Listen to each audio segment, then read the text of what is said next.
প্রতিফলের দিন, যেদিন প্রতিফল দেওয়া হবে, তিনি হচ্ছেন সেই দিবসের অধিপতি, সেই দিবসের মালিক।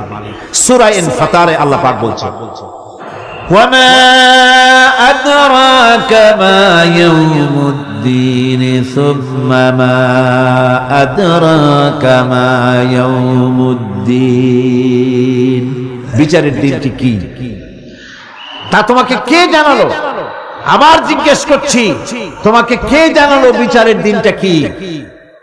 আল্লাহ পাক জবাবে বলছেন, বিচারের দিনটা হচ্ছে ইয়াউমা লা তামলিকু নাফসুন লিনাফসিন শাইআন ওয়াল আমরু ইয়াউমা ইযিন লিল্লাহ। বিচারের দিন হচ্ছে এমন দিন যেদিন কেউ নিজেকে রক্ষা করতে পারবে না, কারো থেকে কেউ নিজেকে রক্ষা করতে পারবে না, নিজেকে কেউ নিজের জন্য কাউকে সাহায্যকারী পাবে না। সমগ্র ব্যাপারটি নিরঙ্কুশ ভাবে আল্লাহ রাব্বুল আলামিনের হাতে থাকবে।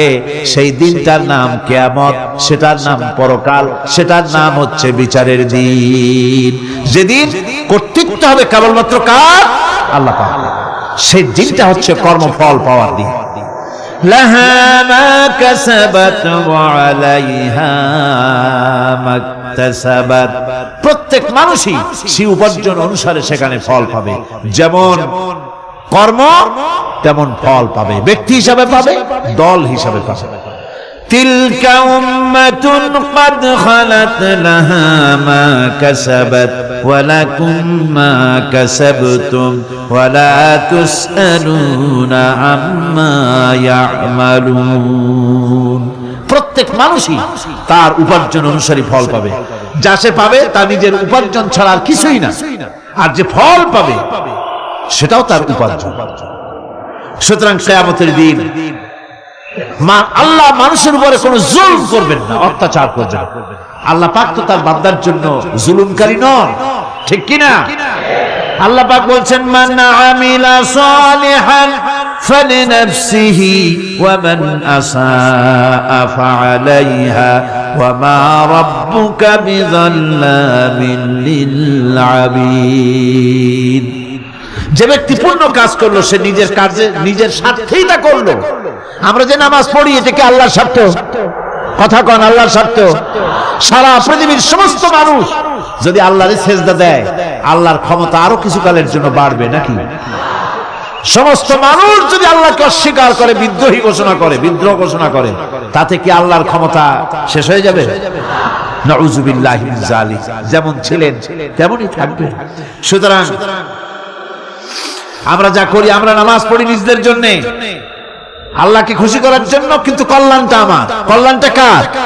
আমার। রোজা, হজ, যাকাত, তেলাওয়াত যা করি সব আল্লাহকে খুশি করার জন্য, কিন্তু স্বার্থ পুরাটাই আমার, আমার কল্যাণের জন্যই আমি করি। এবং আল্লাহ হচ্ছেন তিনি তোমাদের রব। ওমা রাব্বুকা বিযাল্লামিন লিল আবিদ। তোমাদের রব হচ্ছেন তিনি যিনি বান্দাদের উপরে কখনো অত্যাচার করেন না, জুলম করেন না, মেহেরবানি দিয়ে যিনি ছেয়ে রাখেন, তিনি হচ্ছেন আল্লাহ পাক। সুতরাং সেই কিয়ামতের মাঠে আল্লাহ পাকের দরবারে আমাদের সকলকেই উঠতে হবে। আল্লাহ পাকের দরবারে আমাদের সামনে, আল্লাহ পাকের সামনে দাঁড়াতে হবে। সেদিন আমাদেরকে কেউ বাঁচাতে পারবে না। সেদিন আল্লাহ পাক এর দরবারে যেন আমরা আসামি না হই, সেজন্য এই পৃথিবীতে কোরআন অনুযায়ী আমাদের জীবন করতে হবে, সুন্নাহ অনুযায়ী জীবন করতে হবে। তাহলে পরকালে আল্লাহ পাকের কাছে নাজাত পাওয়া যাবে। বড় কঠিন জায়গা, বড়ই কঠিন জায়গা। আপনি ইউরোপে যান, আমেরিকায় যান, যেখানেই যান না কেন, বিদেশে গেলে সেখানে বন্ধু বান্ধব আছে, ফরেন কারেন্সি সংগ্রহ করে যেতে হয়। আর যদি বন্ধু বান্ধব না থাকে তাহলে ফরেন কারেন্সি তো সংগ্রহ করে নিয়ে যাবেনি, সেটা দিয়ে আপনার উপকার হবে। কিন্তু এমন একটা দেশে আমরা যাব, আমাদের সকলকে যেতে হবে। ওই দেশটার নাম কি? পরকাল। ওটার নাম কি? পরকাল। ওই পরকালে আমরা যে উঠবো, সেখানে কোনো আত্মীয় স্বজন মিলবে না। আল ইয়াউমা লা ইয়ানফাউ মালু ওয়ালা বানুন। ধন, সন্তান, সন্ততি, সম্পদ কোনো কাজে লাগবে না কিয়ামতের মাঠে। সেদিন আমাদের উঠতে হবে খালি হাতে। সেখানে উঠতে হবে, কোনো ফরেন কারেন্সি দিয়ে কাজ হবে না, বন্ধু বান্ধব মিলবে না, কারেন্সিও মিলবে না। এমন একটা কঠিন জায়গা যেখানে মাথার উপরে হবে প্রচন্ড সূর্যের কিরণ, পায়ের তলে হবে তামার মতো জমিন, সমস্ত মাঠ জুড়ে শুধু মানুষ চিল্লাবে, কাঁপতে থাকবে, চিল্লাইতে থাকবে, উলঙ্গ উলঙ্গিনী হয়ে কিয়ামতের মাঠে মানুষ আল্লাহর দরবারে উঠবে। হযরত আয়েশা সিদ্দিকা রাদিয়াল্লাহু তাআলা আনহা বলেছেন, হে রাসূল, তাহলে কি মানুষের শরম করবে না? হুজুর বললেন, শরমের অনুমতি তো থাকবে না, মানুষ সব আকাশের দিকে, ঊর্ধ্বের দিকে তাকিয়ে থাকবে, ভয়তে অস্থির হয়ে যাবে, কেউ কারো দিকে তাকাবার সময় পাবে না। এমন একটা বিভীষিকাময়, এমন একটা বিরাট জায়গায়, কঠিন জায়গায় আমাদের সকলকে উঠতে হবে। যাওয়ার আগে আল্লাহ পাক স্মরণ করিয়ে দিচ্ছেন, সূরা ফাতিহা প্রত্যেক নামাজে আমাদের স্মরণ করিয়ে দেয়, তিনি শুধু রহমান রহিমই নন, তিনি মালিক ইয়াউমিদ্দিন। তিনি কিয়ামতের দিন মানুষের বিচার করবেন। সে বিচারের মধ্যে পক্ষপাতিত্ব থাকবে না, সে বিচারটা বড় কঠিন হবে। কারো পয়সা যদি মারেন, কারো হক যদি নষ্ট করেন, তাহলে প্রতিটা পয়সার জন্য 70 রাকাত কবুল নামাজের সওয়াব দিতে হবে কিয়ামতের মাঠে। বাঁচা যাবে না সেদিন, উপায় হবে না। আল্লাহ পাক যার প্রতি রহম করবেন তিনি ছাড়া আর বাঁচার কোনো পথ নেই। সেই জন্য ওই পরকালের মাঠে কিয়ামতের দিন আল্লাহ পাকের দরবারে আমরা যেন আল্লাহর খাঁটি বান্দা হয়ে উঠতে পারি, এই জীবন যাপনের তৌফিক আল্লাহ পাক যেন আমাদের দান করেন। আমরা সবাই বলি আমিন, সকলে বলেন আমিন। أقاموا الصلاة وآتوا الزكاة وأمروا بالمعروف ونهوا عن المنكر। মুসলমানেরা যদি ক্ষমতায় যায়, দিনদার ইমানদার লোকেরা যদি ক্ষমতায় যায়, চারখানা কাম করবে। করে বলেন কয়খান?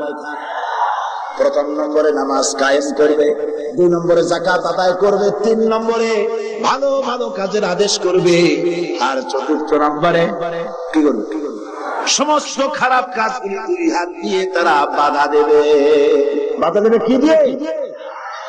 হ্যাঁ, এবার দেখা যাচ্ছে কয়েকজন বলছে, বেশি লোকে ভয় পাইছে। বাধা দেবে কি দিয়ে? হ্যাঁ, 2 হাত দিয়ে বাধা দিতে হবে। এই কথাটা কে বলেছেন? না না, আল্লাহ বলেন। আন্দাজে বুঝে শুনে জবাব দিতে হবে। 2 হাত দিয়ে বাধা দিতে হবে। কথাটি কার? রাসূল করিম সাল্লাল্লাহু আলাইহি ওয়াসাল্লামের। মান রা মিনকুম মুনকারান ফালিয়ুগাইয়িরহু। 2 হাত দিয়ে বাধা দাও। 2 হাত দিয়ে অন্যায়ের প্রতিরোধ করো। আমরা করি? করি না।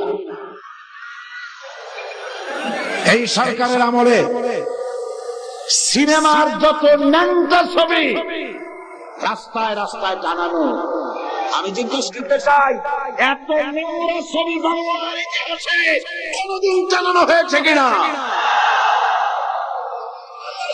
একজন সরকার, একটা সরকার প্রধান নারী, একজন নারী সরকার প্রধান, আর তার সময় নারীরা সবচাইতে বেশি লাঞ্ছিত আর ধর্ষিতা হলো। ভালো কাজের আদেশ দাও, অন্যায় কাজ থেকে ফিরাও। রমজান মুবারক আসতেছে, সত্যলার সিংহ পুরুষেরা হাত মজবুত করে সিনেমা পোস্টার আন্দোলন শুরু করে দাও। কোন সিনেমায় ছবি থাকতে পারবে না, ছবি থাকতে পারবে না।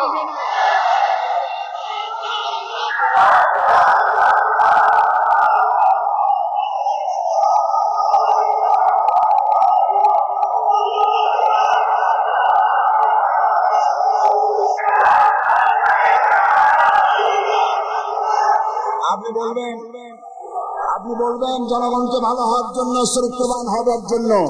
ছেলেরা চরিত্রবান থাকবে কেমনে?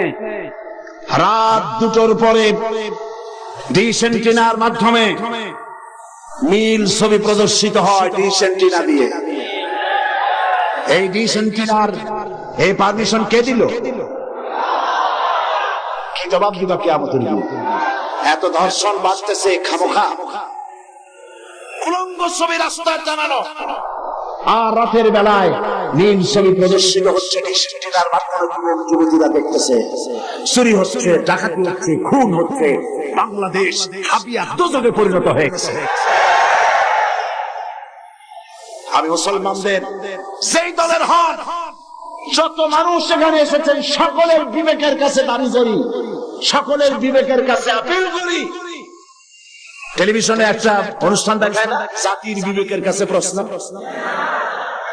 জাতির বিবেকের কাছে প্রশ্ন করে লাভ নাই, সরকারের বিবেকের কাছে প্রশ্ন করতে চাই। এই ডিসেন্ট সিনেমা বন্ধ করো, সিনেমার নোংরামি বন্ধ করো, নইলে তোমাকে ক্ষমতা থেকে দড়ি বেঁধে টেনে বঙ্গোপসাগরে নিক্ষেপ করা হবে।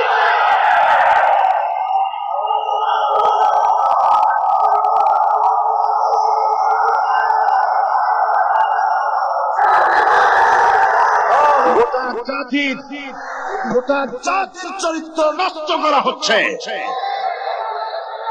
আপনারা যদি ঘুমায় থাকেন, জাতিকে বলছি যেই দল করেন, আপনি যদি ঘুমায় থাকেন, আপনার ঘরের ভিতরে আপনার সন্তান ধর্ষক হবে, আপনার মেয়ে নষ্ট হবে, ভ্রষ্ট হবে।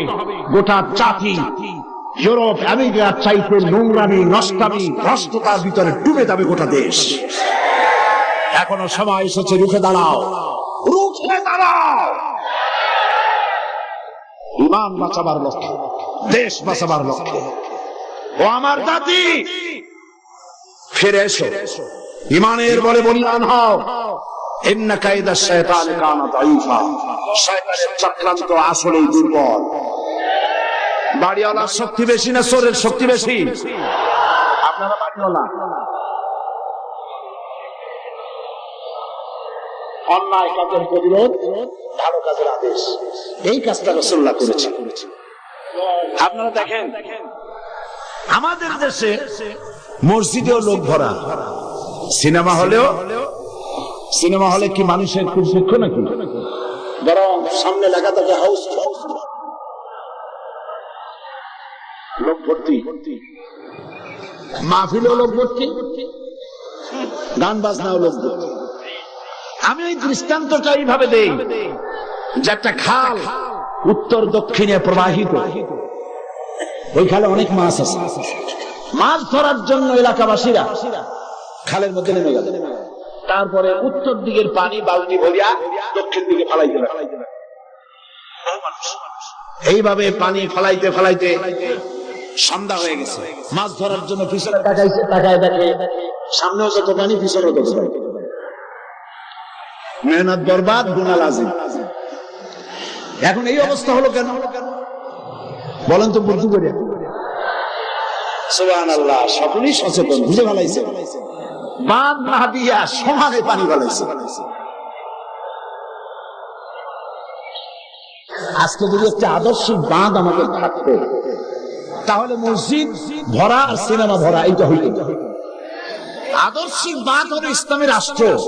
ইসলামী রাষ্ট্র যদি হতো, তাহলে সিনেমার ছেলেরা, সিনেমা যারা দেখে, ওরা ভালো হয়ে হয়ে মসজিদে ঢুকতো, আর মসজিদের মানুষ কোন রকম সিনেমায় যেত না। যত খারাপ ভালো হতো, যত খারাপ তত ভালো হতো। হতে হতে উত্তর দিকে তাকায় দেখা যেত খারাপ একটাও নাই, সব ভালো হয়ে গেছে। রাসূলুল্লাহ এটাই করেছেন, আল্লাহর নবী এটাই করেছিলেন, এবং এই পদ্ধতি দিয়ে এই আমর বিল মারুফ ওয়া ইয়ানহাহুম আনিল মুনকার, ভালো কাজের আদেশ করতেন, অন্যায় কাজ থেকে দুই হাতে ফিরে হাত দিয়া বাধা দিতেন। ঠিক হবে? আজকে এই কাজটি করার পর রাসূল করিম সাল্লাল্লাহু আলাইহি ওয়াসাল্লাম তার যুগে 10 বছর এটার উপরে শাসন করলেন। আল্লাহ পাক বলেছেন, এই কাজটা করলেই তোমরা মুক্তি পাবে, কল্যাণ পাবে। এই কি কাজ? ভালো কাজের আদেশ, অন্যায় কাজের নিষেধ। এই কাজটা করলেই তোমরা কি পাবে? কল্যাণ পাবে। আমাদের রাষ্ট্র কল্যাণ রাষ্ট্রে পরিণত হয়ে যাবে। ওয়াদা কার? এবার দেখেন 10টি বছর নবীজি রাষ্ট্র পরিচালনা করার পর ইন্তেকাল করলেন। হযরত আবু বকর রাদিয়াল্লাহু তাআলা আনহু তিনি আজ রাষ্ট্রপ্রধান হয়েছেন। হযরত আবু বকর রাষ্ট্রপ্রধান হয়ে হযরত ওমর রাদিয়াল্লাহু তাআলা আনহুকে তিনি বিচারক বানালেন। হযরত আবু বকর হচ্ছেন রাষ্ট্রপ্রধান, হযরত ওমর হলেন কি বিচারক। 1 বছর পূর্ণ হয়ে গেছে। ঐতিহাসিকরা লিখছেন, লক্ষ্য করুন, আমারুল মারুফ নাহি আনিল মুনকারের সুফল লক্ষ্য করুন। হযরত ওমর 1 বছর বিচারালয় দায়িত্ব পালন করলেন জাস্টিস হিসেবে। فمكث عاما فلم يختصم إليه اثنان ঐতিহাসিকরা লিখছেন একটা বছর পূর্ণ হয়ে গেল হযরত ওমরের আদালতে দুইজন লোক এমন আসলো না যে একজন আরেকজনের বিরুদ্ধে কোনো মামলা দায়ের করেছে। সুবহানাল্লাহ কইতে ইচ্ছে করে না? এমন একটা লোক এসে একটা মামলা দায়ের করে নাই। পৃথিবীতে কি কোনো দৃষ্টান্ত আছে যে এক বছরের মধ্যে কোনো মামলা দায়ের হয় না? হযরত ওমর আবু বকর রাদিয়াল্লাহু তাআলা আনহুর কাছে এসে বলছেন, মা হাজাতা বি ইনদা কওমিল মুমিনিনা ইয়া খলিফাতা রাসূলিল্লাহ সাল্লাল্লাহু আলাইহি ওয়াসাল্লাম। হে রাসূলের খলিফা, এই কওমের জন্য বিচারপতির দরকার থাকে। তিনি জিজ্ঞেস করছেন, লিমাযা, কেন তুমি আমাকে এই প্রশ্ন করছো? তিনি শোনালেন যে আমার কাছে একটা বছর হয়ে গেল একজন লোক এসে মামলা দায়ের করে নাই। হযরত আবু বকর বলছেন, এর কারণ হিসেবে তুমি কি মনে করো? কি কারণে তোমার কাছে কোনো বিচার আসলো না, একটা মামলাও দায়ের হলো না এক বছরে? কারণটা এবার শুনেন, কারণ বলছেন। কে বলতেছেন কারণটা? ওমর ফারুক রাদিয়াল্লাহু তাআলা আনহু কারণ বলছেন। কারণ কি? তিনি বলছেন, ও আমিরুল মুমিনিন, তুমি আমাকে এমন কওমের বিচারক বানিয়েছো, এই কওমের দ্বীন হচ্ছে দীনুহুমুন নাসিহা। যেই কওমের দ্বীন হচ্ছে কল্যাণ কামনা করা। প্রত্যেক ব্যক্তি আরেকজনের কল্যাণ কামনা করে, কেউ শত্রুতা কামনা করে না। আজকে তাকে আমরা করি। আমি এক দল করি, আর এক দল সহ্য করি না। একজনে মিটিং করে, ওই জায়গায় আর একজন মিটিং করে। একজন রাজনীতি করে, তার রাজনীতি সহ্য হয় 5 ট্রাক ময়লা ফেলায় দিয়ে আসে। সে যুগে তারা কল্যাণ কামনা করে, আর আজকের যুগে কি করে? কল্যাণ কামনা করে। অমুকের কল্যাণ খুলে নেব আমরা। এখন কল্যাণ কামনা করা হয়, আর তখন কল্যাণ কামনা করা হয়। দীনুহুমুন নাসিহা ওয়া মানহাজুহুমুল কুরআন। এই জাতির মানহাজ, তাদের উদ্দেশ্য, তাদের লক্ষ্য, তাদের কনস্টিটিউশন, তাদের সংবিধান হচ্ছে কি? আল কোরআন। ওয়া আমালুহুম আল আমরু বিল মারুফ ওয়া নাহি আনিল মুনকার। আর এই কওমের কাজ হচ্ছে আমল, তাদের কাজ হচ্ছে ভালো কাজের আদেশ করে বেড়ানো, আর যার সামনে অন্যায় হয় 2 হাতে বাধা দিয়ে অন্যায় ফিরায় দেয়। সুবহানাল্লাহ। ওয়া আমালুহুম আল আমরু বিল মারুফ ওয়া নাহি আনিল মুনকার। এখানেই শেষ নয়। ও আমিরুল মুমিনিন, আপনি আমাকে এমন এক কওমের বিচারক বানিয়েছেন, যেই কওমের জনগণের অবস্থা কি জানেন? ওয়াইদা আহাদুহুম মারিদু আদুহু। এদের মধ্যে একজন যদি অসুস্থ হয়, অনেক মানুষ হাদিয়া, ফল, ফ্রুটস ইত্যাদি হাদিয়া নিয়ে তার কাছে গিয়ে হাজির হয়। ভাই কেমন আছেন? আল্লাহ আপনার ভালো করুন। হাতে মুখে হাত বুলায় দেয়, মাথায় হাত বুলায় দেয়। এই শুশ্রূষায় কারণ ভালো হয়ে যায়। সুবহানাল্লাহ। ওয়াইযাক্তাকারা নাসারুহু। আর যখন তো তাদের মধ্যে থেকে কেউ ফকির হয়, গরীব হয়, সাহায্য করার জন্য লোকেরা এগিয়ে আসে। 50 টাকার দরকার, 2000 টাকা চলে আসছে। বাড়িতে চাল দিতে পারে না, বিল্ডিং এর ছাদ দেওয়ার মতো পয়সা চলে আসছে। আর যখন কারো কিছু প্রয়োজন হয়, সেই প্রয়োজন মিটাবার জন্য চতুর্দিক থেকে লোকেরা এসে হাজির হয়ে যায়।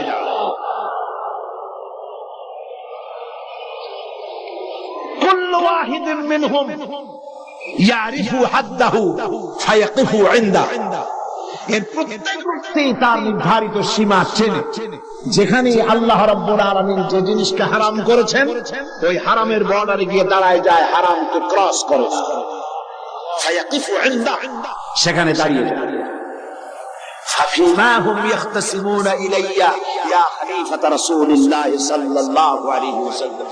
সুতরাং এই জাতির জন্য বিচারকের দরকার নাকি? খামোখা সারাদিন আমি বসে থাকি, বিচারকের কোনো দরকার নাই। আরে সুবহানাল্লাহ বলতে পারলেন না? রাসূলুল্লাহ এই সমাজ তৈরি করেছিলেন। এই সমাজ জাতীয়তাবাদ, উগ্র জাতীয়তাবাদের মধ্য দিয়ে, সমাজতন্ত্রের মধ্য দিয়ে, ধর্ম নিরপেক্ষ মতবাদের মধ্য দিয়ে আল্লাহর কসম এই সমাজের চেহারা আপনারা দেখতে পারবেন না। এই সমাজ যেটা রাসূলুল্লাহ করেছিলেন, সেই সমাজ যদি চান, এই সমাজ ভাঙতে হবে, নতুন সমাজ গড়তে হবে। দেন স্লোগান, এই সমাজ ভাঙতে হবে, নতুন সমাজ গড়তে হবে। এই সমাজকে ভেঙে দিয়ে, এই সমাজ ভেঙে দিয়ে নতুন যে সমাজ হবে, সেই সমাজ উগ্র জাতীয়তাবাদের সমাজ নয়, সমাজতন্ত্রের সমাজ নয়, ধর্ম নিরপেক্ষতাবাদের সমাজ অবশ্যই নয়। সেই সমাজ হবে আল্লাহ রাব্বুল আলামিনের দেওয়া, রাসূলের দেওয়া ইসলামী সমাজ। এই ধরনের একটি সমাজ কি আপনারা চান? এই ধরনের সমাজ কি চান? সেই ধরনের সমাজ প্রতিষ্ঠার জন্য কোরআনে কারীম বুঝতে হবে, রাসূলের প্রতি ঈমান মজবুত হতে হবে।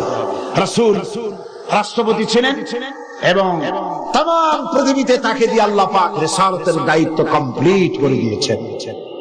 এখন বলতে চাই, এই রাসূলের পরে আর কোন রাসূল আসবে না, এটা আকীদার ব্যাপার। কোন মুসলমান যদি এই আলোচনা থেকে নিজেকে বঞ্চিত করে, তাহলে বলার কিছু নাই। এটি গুরুত্বপূর্ণ আলোচনা। খাতমে নবুয়ত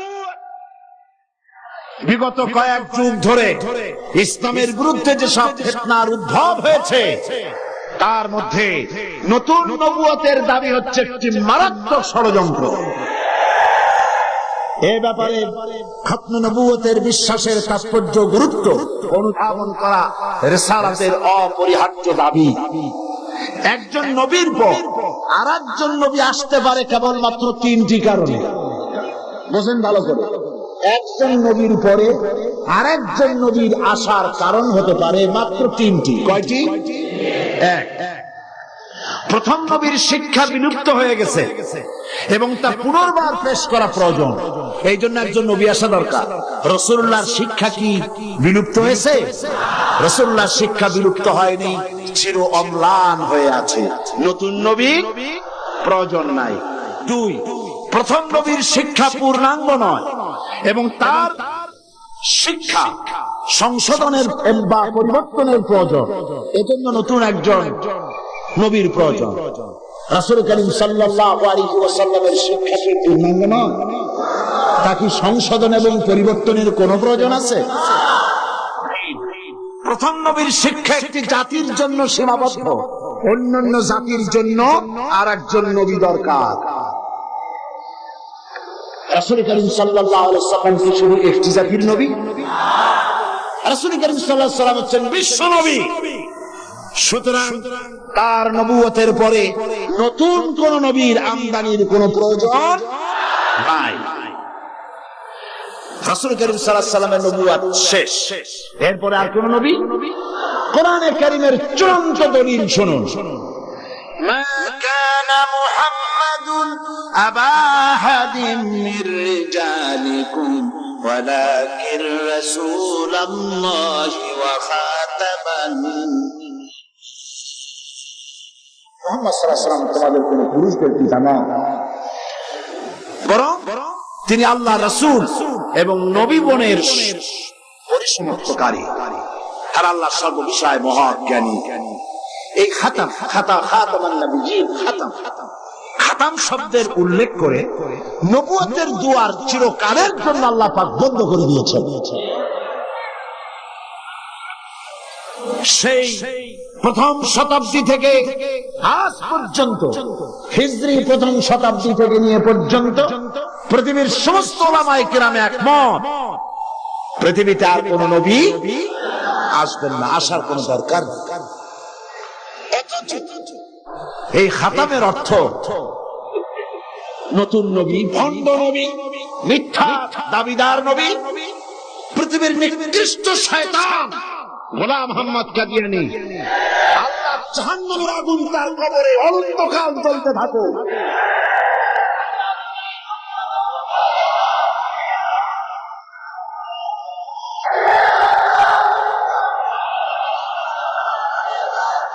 পবিত্র কোরআন মাজিদে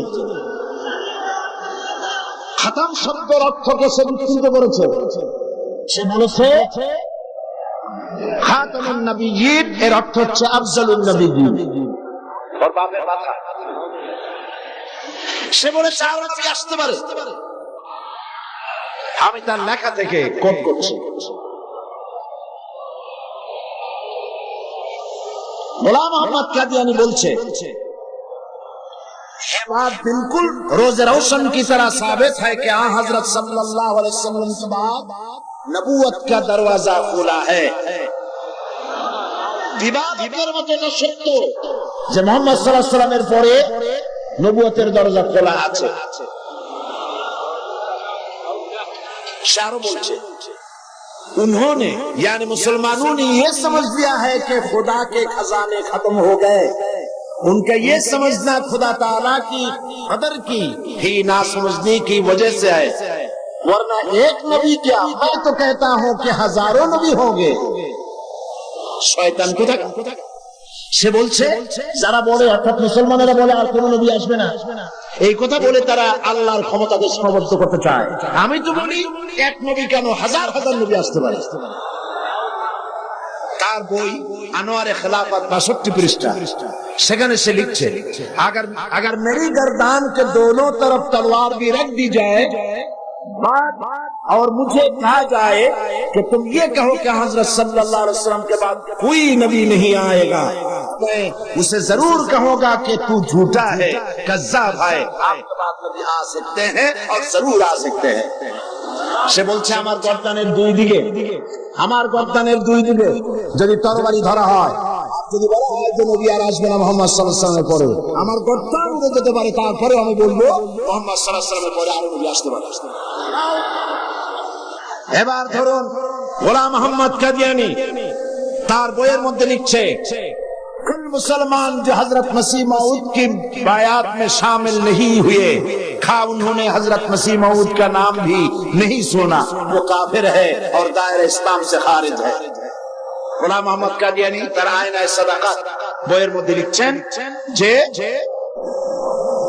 গোলাম মোহাম্মদকে যারা নবী মানে না অথবা তার নাম যারা শোনে নাই তারাও কাফের। নাউযুবিল্লাহি মিন যালিক। এরপরে শারু লিখছে মুসলমানদের ছেলে মেয়েরাও কাফের। তার বই আনোয়ারে খেলাফত 93 পৃষ্ঠা লিখছে अगर किसी गैर अहमदी का छोटा बच्चा मर जाए तो उसका जनाजा क्यों नहीं पढ़ा जाए, वो तो मसीह मऊद का मुनकर नहीं।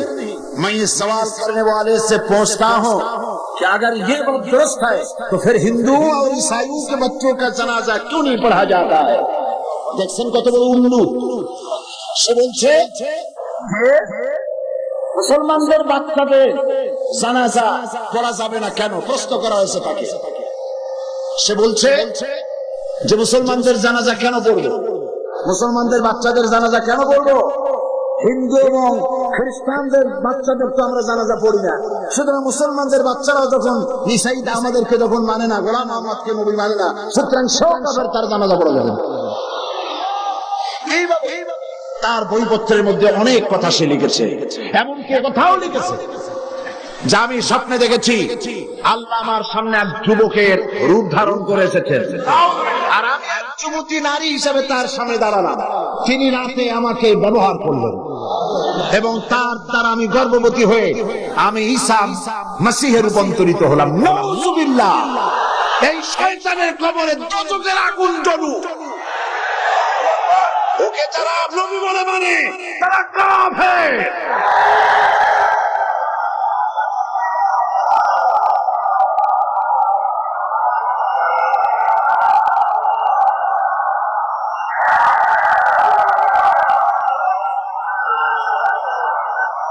রাসূল করিম সাল্লাল্লাহু আলাইহি ওয়াসাল্লাম খাতমে নবুয়ত সম্পর্কে বলেছেন ইন্না মাসালি ওয়া মাসালাল আমবিয়া মিন ক্বাবলি কামাসালি রাজুলিন বানা বাইতান ফাহসানাহু ওয়া আজমালাহু ইল্লা মাওদা'a লাবনাতিন من زوابية فجعل الناس يطوفون به ويعجبنا له ويقولون هلا وضعت هذه اللبنة فأنا اللبنة وأنا خاتم النبيين بخاري كتاب المناقب আল্লাহর নবী বলেন একটি বিল্ডিং, সেই বিল্ডিং এর ভিতরে যদি একখানা ইটের অভাব থাকে তাহলে প্রত্যেকের চোখে ধরা পড়বে একখানা ইট নাই।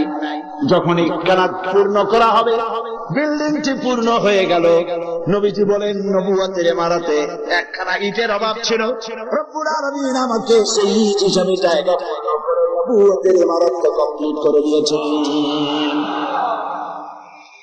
قال رسول الله صلى الله عليه وسلم أن الرسالة والنبوة قد انقطعت فلا رسول بعد من الأنبياء রাসূল করিম সাল্লাল্লাহু আলাইহি ওয়াসাল্লাম বলেছেন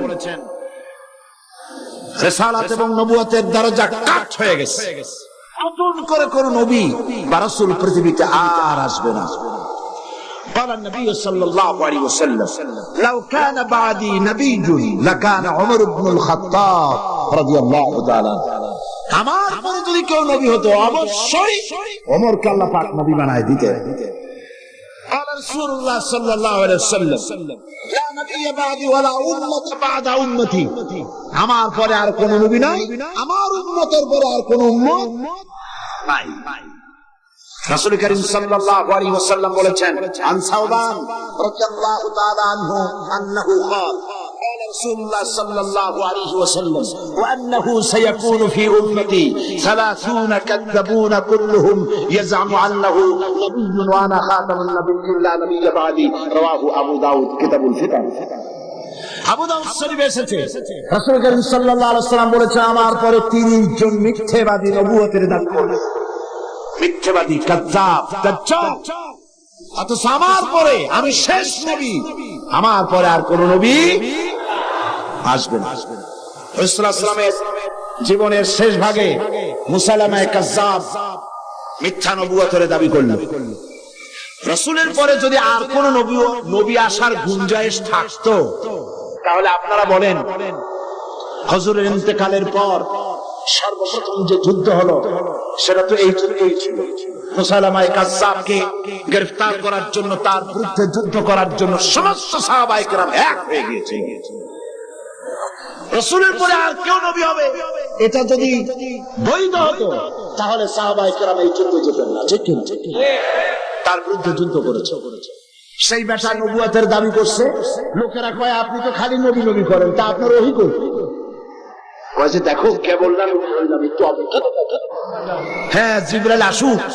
কয়েকদিন পর কয় যে জিবরাইল আসছিল, তারপর কি সূরা পাইলে? কয় যে সূরা খান পাইছে। সূরা কয় সূরা না বাদরকে তো উম্মত তো কিছু পাবে, উম্মত পাবে না? এখনো কেউ দাবি করুক নবী, দেখবেন কিছু উম্মত পেয়ে যাবে। পাগল ছাগলের তো অভাব, ঠিক কি না? তা না হলে গোসল শরীফের পানি মানুষে খাইতে পারে। একজন পীর হয়, ওনার একটা গোসল শরীফ হবে, গোসলের পানি শরীরের যত জায়গা ধুইয়া পড়লো নাউজুবিল্লাহ, এইগুলো মানুষে খায়। সুতরাং পাগল ছাগলের অভাব নাই, পাগল ছাগল আছে। কিছু উম্মত পেয়ে গেছে, উম্মতেরা কয় সূরা কই? কয় পাইছি সূরা একটা শোনাই দিল, ইন্না আতাইনাকাল আকাকা ফাসাল্লি লিরাব্বিকা ওয়াজা ইন্না শানিয়াকা হুয়াল আবলাহ। উম্মতেরা কয় যে তো মহামরণ, এ কি সূরায় পড়তে গেলে তো কাশি আসে। আর অর্থ কি? রাসূলুল্লাহর উপরে যে সূরা নাযিল হইছে সুবহানাল্লাহ, তা শুনলে চোখ দিয়ে পানি পড়ে। আর এটা সূরা হইল, অর্থটা কি? আমি তোমাকে নিশ্চয়ই হুতুম পেশা দান করেছি, সুতরাং তোমার রবের উদ্দেশ্যে চিৎকার মারো, তোমার শত্রুরা শ্বেত এবং কালো বর্ণের হবে। এটা হইল কি? আগা নাই মাথা নাই, তো হইল কি? তারপরে যুদ্ধ হলো, শয়তান মূল্য 30 জন মিথ্যাবাদী নবুয়তের দাবি করবে। তার মধ্যে সর্বশেষ এই নবুয়তের দাবি করতে এসলো গোলাম আহমদ কাদিয়ানী। রাসূলের পর যার কোন নবী আসবে না, কোরআন সাক্ষী, সমস্ত হাদিস গুলি সাক্ষী। কোরআন শরীফের যত তাফসীর আছে, কাশশাফ, বাইজাবি, তাবারি, কুরতুবি, রুহুল বায়ান, রুহুল মানি, খাজিন, দুররে মনসুর ফি জিলালিল কোরআন, জালালাইন, যত তাফসীর, আরবি তাফসীর পৃথিবীতে আছে, সমস্ত তাফসীর খাতামুন নবীনের তাফসীর করেছে। এরপরে আর কোন নবী আসবে না। একটি কথা মাঝখানে শোনায় না, এই পৃথিবীতে খ্রিস্টান এবং ইহুদিরা যখনই মুসলমানদেরকে আক্রমণ করতে চেয়েছে কোনো ব্যাপারে, তখন মুসলমানদেরকে ব্যবহার করেছে, ঠিক না? মুসলমানদেরকে ব্যবহার করেছে। রাসূলুল্লাহকে গালি দেওয়ার জন্য বাংলাদেশে কবি নামের কলঙ্ক দাউদ হায়দার নামক এক শয়তানকে তারা ব্যবহার করেছিল। আবার কোরআন শরীফকে সংশোধন করতে হবে বলে নারী নামের কলঙ্ক, ওই শয়তানের নাম নেব না, তারে ব্যবহার করছিল। গালি দেওয়ার জন্য সালমান রুশদির মতো একটা শয়তানকে তারা ব্যবহার করেছিল। অনুরূপভাবে খাতমে নবুয়তের উপরে হামলা করার জন্য খ্রিস্টান আর ইহুদিরা আগায় আসে না, গোলাম মুহাম্মদ নামক এক শয়তানকে ব্যবহার করেছে। তারপরে এইসব হাদিসের বইপত্র লিখলো উর্দুতে, ইংরেজিতে, নানান ভাষায় লিখলো। সে ছিল ইংরেজের দালাল। এরপরে আরেকটি কথা হচ্ছে, ইমাম আযম রাহমাতুল্লাহ আলাইহি বলেছেন, আপনারা বিরক্ত হচ্ছেন না? ইমাম আযম রাহমাতুল্লাহ আলাইহি বলেছেন, মুহাম্মদ সাল্লাল্লাহু আলাইহি ওয়াসাল্লামের পরে যদি কেউ নবুয়তের দাবি করে, তার কাছে দলিল চাওয়া যাবে না, যে তুমি যে নবী তার দলিল কি দাও। এই দলিল চাওয়া গোমরাহি, কুফরি। কারণ তুমি প্রমাণ করেছো সে যদি দলিল দিতে পারে তাহলে তার নবুয়ত তুমি মানবা। নাউযুবিল্লাহ। মাওলানা আতাউল্লাহ শাহ বুখারী রাহমাতুল্লাহ আলাইহি সেই যুগের শ্রেষ্ঠ আলেম,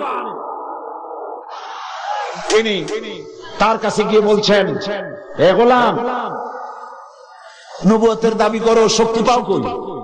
কয় শক্তি দিছে আমার কোরআন শরীফ। কোথায় আছে? কয় কোরআন শরীফে আছে না, সূরা আস-সাফের মধ্যে আমাকে বলা হয়েছে ঈসা আলাইহিস সালাম আমার ব্যাপারে বলেছেন, ইয়াতি মিন বাদ ইসমুহু আহমদ, আমার পরে একজন আসবেন তার নাম হবে আহমদ, আমি সেই আহমদ। মাওলানা বুখারী বললেন, ঈসা আলাইহিস সালাম যার কথা বলে গেছেন তার নাম আহমদ, আর তোর নাম হচ্ছে গোলাম আহমদ। তার অর্থ হচ্ছে ঈসা আলাইহিস সালাম যে আহমদের কথা বলেছেন সেই আহমদের তুই গোলাম। গোলাম আহমদ বলছে, এটা তো খুব মুশকিল হয়ে গেল। তাহলে আমি আমার নামের প্রথম শব্দ বাদ দিয়ে দিলাম, গোলাম বাদ দিলাম, আজ থেকে আহমদ হয়ে গেল। এখন কি করব?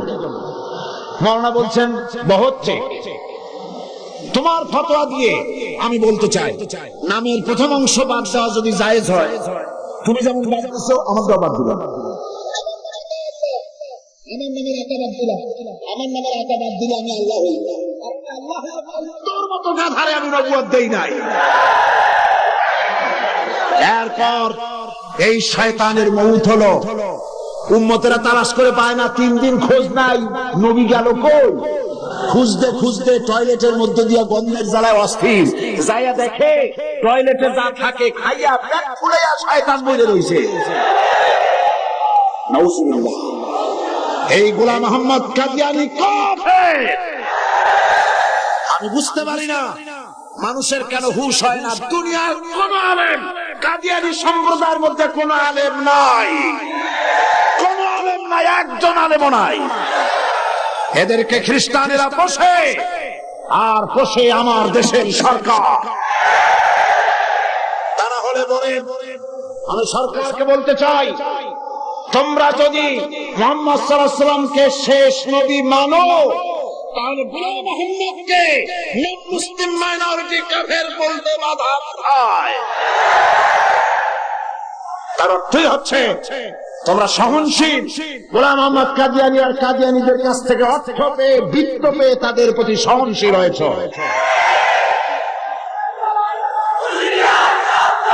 এই পৃথিবীর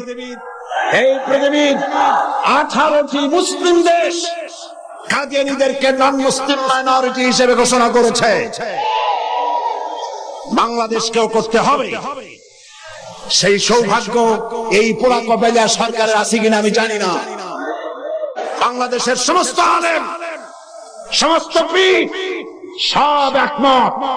হিন্দুরা যেভাবে দেশে বাস করে স্বাধীন নাগরিক হিসেবে, বৌদ্ধ খ্রিস্টানরা যেভাবে বাস করে এবং নাগরিক সুবিধা গ্রহণ করে, কাদিয়ানীরাও সেভাবে নাগরিক সুবিধা ভোগ করবে। তবে নন মুসলিম মাইনরিটি হিসেবে ভোগ করতে হবে, মুসলমান নামে ভোগ করতে পারবে না। মসজিদ থাকবে না। কাদিয়ানীদের মসজিদ মসজিদ নয়, উপাসনালয়। তাদের মসজিদের ইমাম হয় না, পুরোহিত হয়। তাদের উপাসনালয়ের ভিতরে পাওয়া গেল বোমা, ডিনামাইট। তাদের পুরোহিতদেরকে গ্রেফতার না করে, তাদের নেতাদেরকে গ্রেফতার না করে, আল্লাহর বান্দা এদেশের আলেমদেরকে গ্রেফতার করে পুলিশ রিমান্ডে নিয়ে নির্যাতন চালানো হচ্ছে। মনে রেখো, আল্লাহ বলেন ওয়ায়ামুদ্দুহুম ফি তুগয়ানিহিম ইয়ামাহুন, আমি সীমা লঙ্ঘনকারীদেরকে ঢিল দেই, দেখি কতদূর পারো। তারপরে যখন প্রান্ত সীমায় চলে যায়, ইন্না বাতশা রাব্বিকা লাশাদীদ, তোমার প্রভু যখন ধরে, তোমার প্রভুর পাকড়াও সিরিয়াস হয়ে যায়। হাতের কাছে শত টেলিফোন থাকলেও টেলিফোনের গায়ে হাত দেওয়ার আগে ক্রস ফায়ার হয়ে কলিজা উড়ে চলে যাবে। আল্লাহকে ভয় করো, কারে ভয় করো? চিল্লাও, কারে ভয় করো? আল্লাহকে ভয় করো। কাদিয়ানীরা কাফের, তাদের কুফরি থেকে, তাদের অনিষ্টতা থেকে দেশকে বাঁচাও।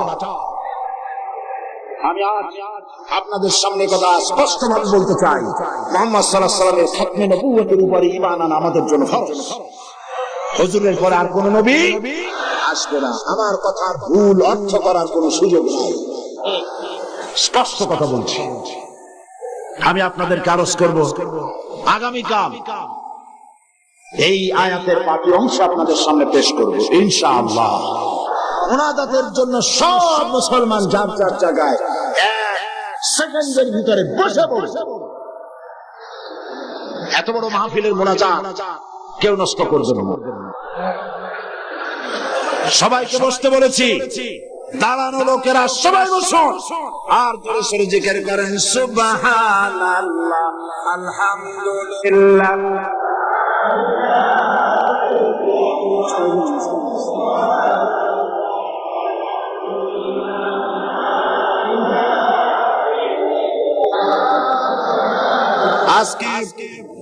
আজকে 6 জন মুসলিম ইসলাম কবুল করার জন্য এসেছেন।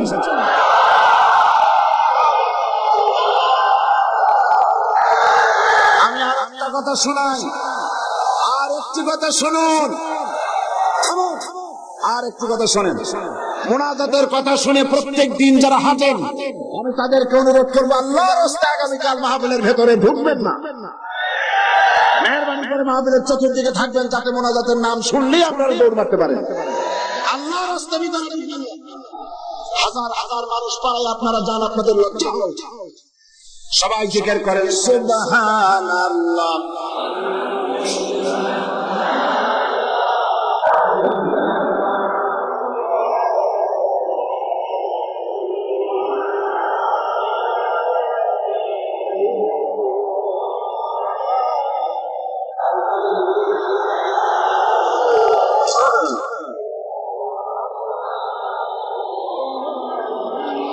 আজকে যারা ইসলাম কবুল করবেন তারা হচ্ছেন সুনীল কান্তি দাস, পিতা Arjit Kanti Das, B block road, Chandgaon, Panchlaish.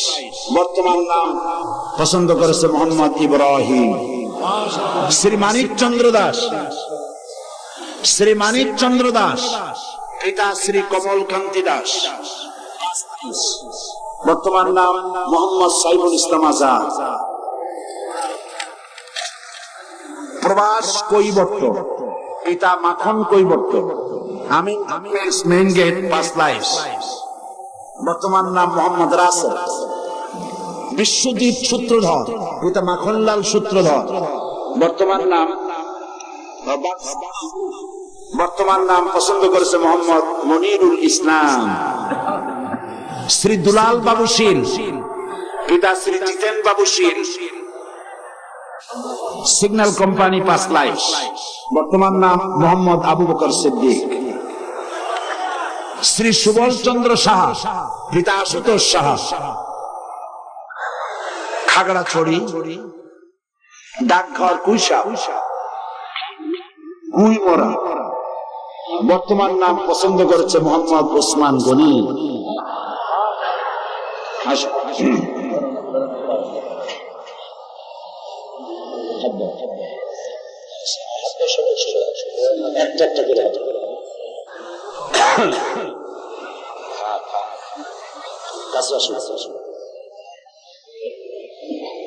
লা ইলাহা ইল্লাল্লাহু মুহাম্মাদুর রাসূলুল্লাহ। আল্লাহ ছাড়া কোন ইলাহ নাই, মাবুদ নাই, উপাস্য নাই। মুহাম্মদ সাল্লাল্লাহু আলাইহি ওয়াসাল্লাম আল্লাহর রাসূল। আশহাদু আন লা ইলাহা ইল্লাল্লাহু ওয়াহদাহু লা শারীকা লাহু ওয়া আশহাদু আন্না মুহাম্মাদান আবদুহু ওয়া রাসূলুহু। আমি সাক্ষ্য দিচ্ছি আল্লাহ ছাড়া কোন ইলাহ নাই, মাবুদ নাই, উপাস্য নাই। তিনি এক, তিনি একক, তার কোন অংশীদার নাই। আমি আরো সাক্ষ্য দিচ্ছি মুহাম্মদ সাল্লাল্লাহু আলাইহি ওয়াসাল্লাম আল্লাহর বান্দা এবং তার প্রেরিত রাসূল। ফিরে সকলকে বলো আসসালামু আলাইকুম।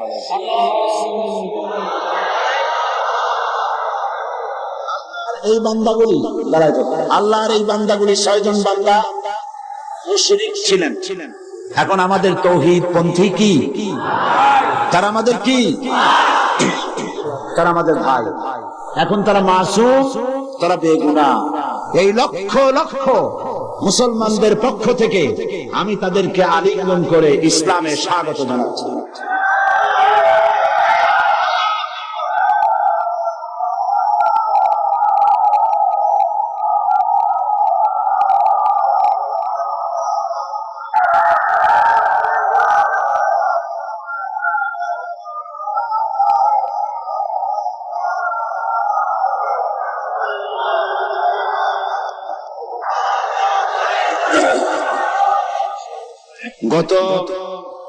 গতদিন মহিলা মাহফিল করা হয়েছে।